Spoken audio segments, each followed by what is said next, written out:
لا أذكر أني دخلت عليه والله في حياتي، وهذا شيء يحاسبني عليه الله عز وجل وما أتلي، والله ما دخلت عليه إلا وجدته قائما يصلي أو جالسا وفي حجر الكتاب، وهذا أكثر ما يكون من حالي. وأشهد بالله أن طيلة ما صحبته منذ أن أفقت ورأيته لا أعرف أنه يوما دخل بيته ولم يبدأ بالصلاة إلا أن يكون وقت نهي في حياتي كلها، ولو دخل في عز المرض رحمة الله عليه لا يمكن أبدا أن يدخل بيته إلا بالصلاة.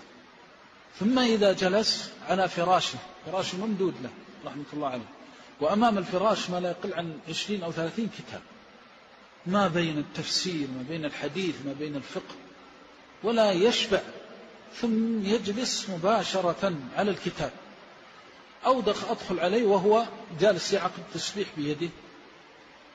قليل جدا إذا دخلت عليه أو أدخل عليه وهو يأكل أو هو نائم. هذا الذي أعرفه، وأعرف منه لا أكبر رجل ولا أصغر رجل يضيع عليه وقته، لا يسمح لأحد أن يضيع عليه وقته، يدخل في فضول الدنيا، يتحدث، يذهب يمينا وشمالا، هذا أمر شبه مستحيل.